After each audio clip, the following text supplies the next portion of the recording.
feature, images, and so on. Okay, so hopefully me sharing my screen now will allow me to do that. So bear with me. Now, hopefully you can all see my screen okay? Good stuff. Okay, brilliant. Okay, so this is a dashboard that when you log into Pi for the first time, you can get loads of different parts of information. You can look at things such as share of voice, your traffic, and so on. But the area that we're going to focus on today is going to be two areas: the conflict timeline and actually understanding the impact of that conflict as well. So what we have in here, okay, is this particular data set is made up of about 20,000 electrical terms, and the site that I've looked at is target.com. Okay, and the first thing that I always do is try to understand, when I'm first looking for any kind of conflict that's happening, I actually want to understand, well, where's the best opportunity for me to rectify that conflict? And we normally use the estimated revenue opportunity chart. So what this does is it actually takes into consideration, and you can look at this in traffic as well, but this takes into consideration your current organic performance, and that's the kind of the blue color here. It puts a benchmark of the top players in the market, but the area that I really want to focus on is this pink color. And what the pink color is, it looks at your content that's currently sitting on pages 2 and 3, and it understands the value of that content. So in this particular view here, we're looking at top level categories of keywords, computing, home appliances, and so on. But we can drill that down into different levels, such as in the computing area, gaming, iPads, laptops, and so on. So once I've understood, well, what areas have the most amount of potential opportunity for me, and in this case, computing, I then want to jump back into my dashboard and understand, well, what are the areas with the most amount of conflict, to see if there's a correlation there. And for this, what we use is the conflict timeline. Now, the conflict timeline actually automates every single piece of cannibalization that's happening on a daily basis. So this chart shows us for every single top level category, how much conflict is currently going on in total. So looking at this chart here, we can see that there's nearly 5,000 keywords in this 20,000 keyword set that have got conflict on there for target. And then what we do is we break it down by the different categories that we want to align. Okay, so that shows me on a daily basis how much that's happening. Interestingly here, as you can see, there was like just under 5,000 there on the May the 29th, and on June the 27th there's even more. And what this is also showing me is that computing has the most amount of conflict based on all of those categories. And really interestingly, that correlates to what we were looking at a moment ago when we were looking at the revenue as well. So that gives me kind of a top level view of what's actually happening. Then what we want to do is then we want to drill down into that in a bit more detail. What this table shows us is pretty much every single keyword that's got conflict or cannibalization that is happening now. What it then gives us is an idea about the volume around that particular keyword. So that's the search volume that Google gives us. But then we start to get into the kind of the conflicts metrics. So we get URL changes, how many changes have happened over the last 30 days? What was our start position 30 days ago? And then our end position. And really important, we also want to look at that top position. So are we fluctuating a lot that we're almost either getting onto page 1 or in some instances just below page 1 on page 2. Now, probably the most important metric we've got here is this traffic impact score. So the traffic impact score not only looks at the search volume, the keyword, and the positional data, but it also says to us, well, if we can make and fix this cannibalization that we're having, how much additional traffic can we generate? Okay, so when I look at this, the first thing I want to do is say, well, actually show me all of those computing keywords. So here, I go into here and very simply look at my computing keyword because I know that's got the most amount of revenue potential for me. Okay, I then filter those out. And then what's really interesting when we start to look at this data is that if I wanted to, I could sort this purely by traffic impact. Okay, if that's something that I wanted to do, to look at those really high value search terms that have actually got a lot of conflict that's happening. However, if we go back to top URL changes, one really stuck out at me there. that is iPad Pro to 12.9. So that's a 12.9 inch iPad Pro.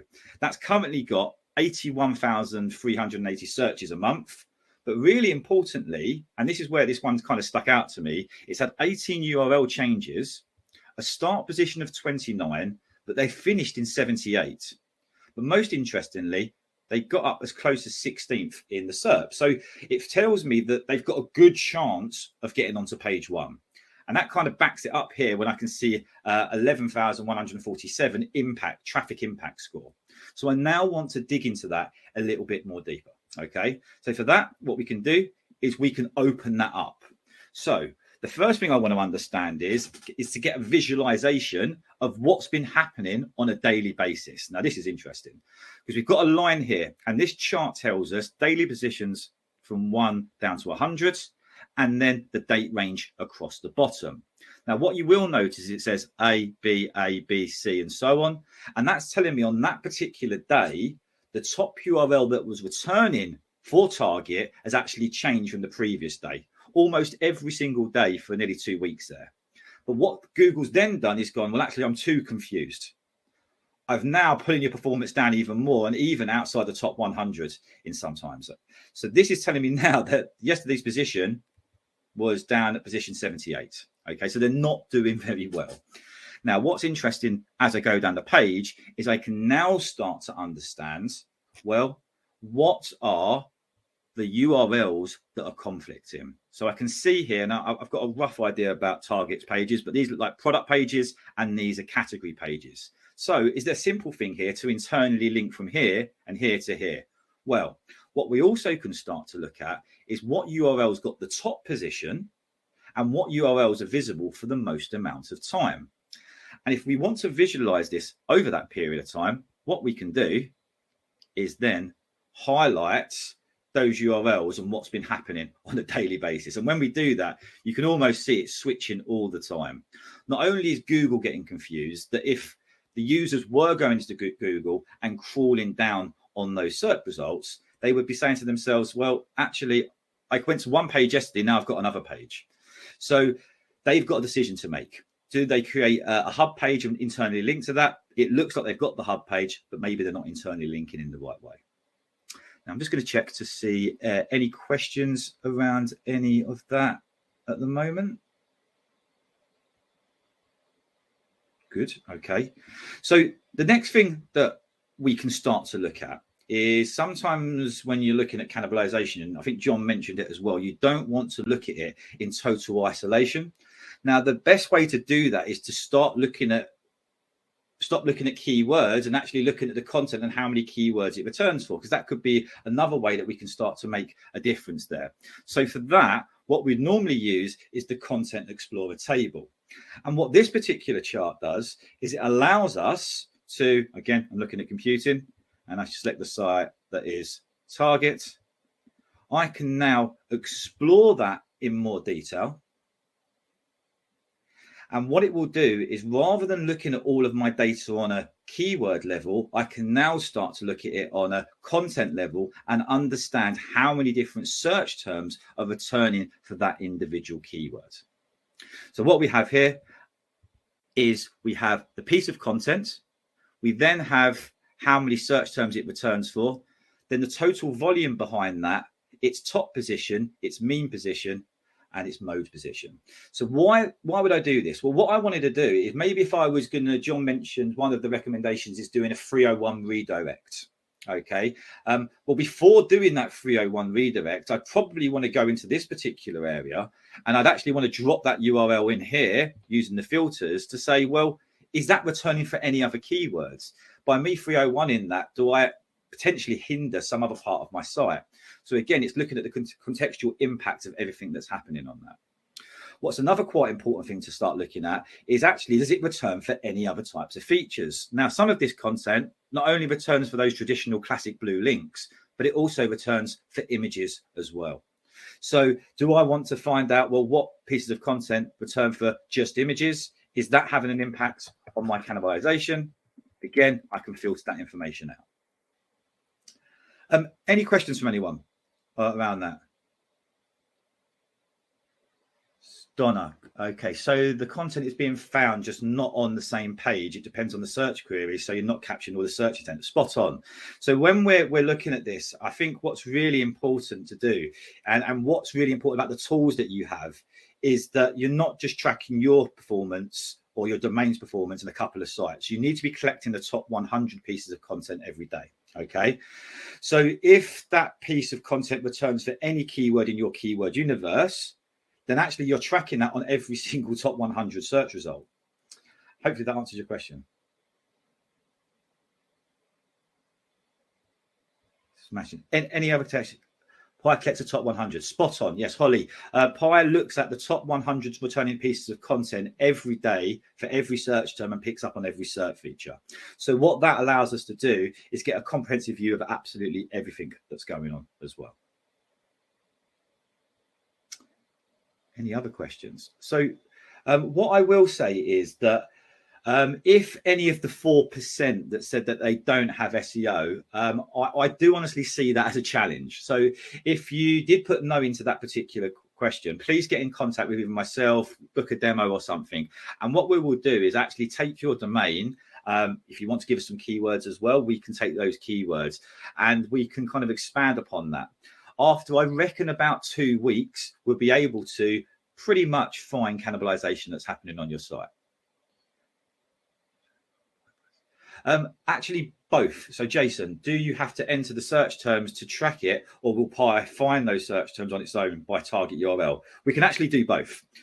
What we've got a data bank of about 4 or 5 billion search terms. So it's more than likely we'll have some data on your site. What we tend to do is actually do a combination of the two. So what we like to do is there's really niche keywords. So if you were, I don't know, have pink elephant, we probably wouldn't be tracking that. If you had like iPad Pro, we probably would have that. So there's lots of search terms that we are going to have. However, when we onboard our clients, normally they come to us with about 60 to 70% of their data. What we do is we take that data, input it into Pi, and then what we do is we expand upon that and we build Pi out based on the way that your site is architected. Now, when we looked at the conflict detector, we then categorize the data in that way so we can understand every bit of conflict that's happening in every single category and the traffic and revenue impact of that happening as well. Peter, can a piece of content that is ranking high on Google in contrast be playing poorly at the same time other search engines such as Bing and Yahoo? Yeah, actually, I've seen it in the past. I'll be honest, I'd say probably about 90%, 80 to 90% of our customers are pretty much hyper focused on Google. However, if you're looking at the Japanese market, for example, then Yahoo is going to be a big part of that, and that will happen. Cannibalization happens on all search engines as well. That's something that we have identified in the past. So whether that's Yandex in Russia, Baidu in China, or any of those search engines, it does seem to happen. And again, it's based on actually getting your contextual optimization right on your website, making sure that you're marking all of the doorways into your website through organic in the right way and optimizing correctly. Any other questions? If not, I've got one more piece of one more chart that if I did have time, I wanted to show you guys. And it kind of does lead into a bit around conflict. So I'm sure you're all familiar with people also ask. So one of the things that we see quite a lot is that sites that perform quite well organically and don't have too much conflict normally do really well when it comes to PAA. So they still have conflict and that still happens, but the better sites optimize their site correctly. And the way that we understand that is they return really well in the people also ask function. Now, what we've actually got is a tool that actually takes that to a different level. So again, I use computing as an example and I explore that. Now, what that allows me to do is understand every single people also ask question that comes up on every single keyword in your universe. Okay. And it collates all of that information together. So in this particular example, the computers, the electricals computing area in Google US Mobile, I know that 90% of the time, people also ask will be on page 1. Okay. And based on that, there's nearly 10,000 different questions that could potentially come up on that with more than 250 million views a month. Now, what's really interesting about this is that only out of all of those 10,000 questions, there's probably about 1.3 thousand domains that are answering that. So as we go down here, we can then start to understand, well, what sites are actually answering those particular questions.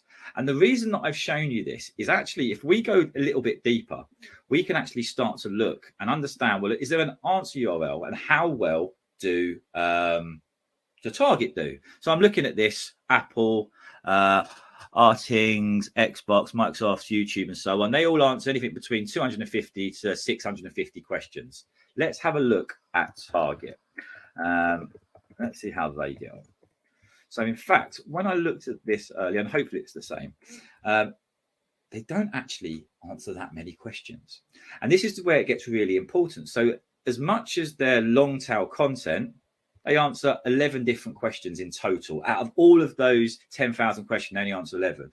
And actually, I would probably, if I looked at this again tomorrow, this would also probably show me that they actually, each piece of content is only returning for one search term, and there's one there that returns for 4 different search terms, but very few total views, which telling me that even their long tail content is not working for them. So that's another thing that you need to look at when you're looking at cannibalization as a whole. Okay. Any other questions at all? Amazing. Okay, so look, if there is, again, if you're interested in seeing more of a personalized demo around your data, please get in contact with myself, John, Sophie, or sign up on our website as well. Does your data come from Google Search Console? Donna, it can do if you wish to. If you want to import your Search Console data into Pi, you can absolutely do that. What we normally do is probably do a combination. We take some of that data and we put it into Pi. What's quite important that we've done some tests on is actually looking at the impression data from your Search Console keywords and actually overlaying that with the search volume. There's kind of some stuff that we've done in the past to see the difference in the impact and intent on those keywords as well. Anybody else at all? No problem at all, Donna. Thank you. Brilliant. I think I've got 3 minutes, but if there's no more questions, you might be able to sneak into the main room and you can see maybe a question from John and Sophie as well. But thank you very much.